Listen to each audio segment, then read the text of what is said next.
প্রিয় দর্শক সবাই কেমন আছেন? নতুন একটা সিনেমার টিজার বের হয়েছে, নাম রাক্ষস। টিজার বের হওয়ার পর থেকেই সোশ্যাল মিডিয়ায় শুরু হয়েছে জোর আলোচনা।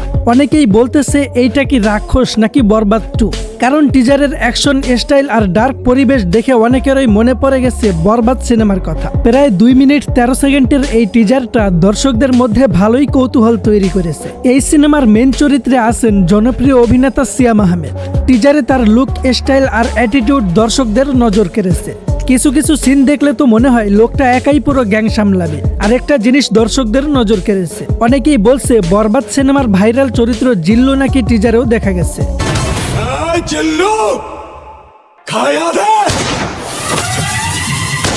এটা সত্যি নাকি শুধু দর্শকদের ধারণা, সেটা এখনো রহস্য। টিজারের ভিএফএক্স, কালার গ্রেডিং আর সিনেমাটোগ্রাফি নিয়েও অনেক প্রশংসা হচ্ছে।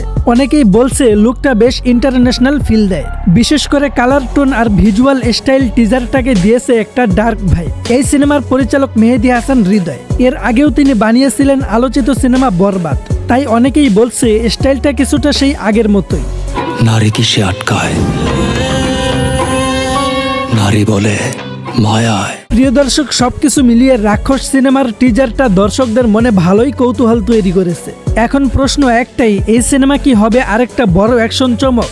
আর সিয়াম আহমেদ কি এবার অ্যাকশন হিরো হিসেবে দর্শকদের চমকে দেবেন? উত্তরটা জানা যাবে সিনেমা মুক্তির পরেই।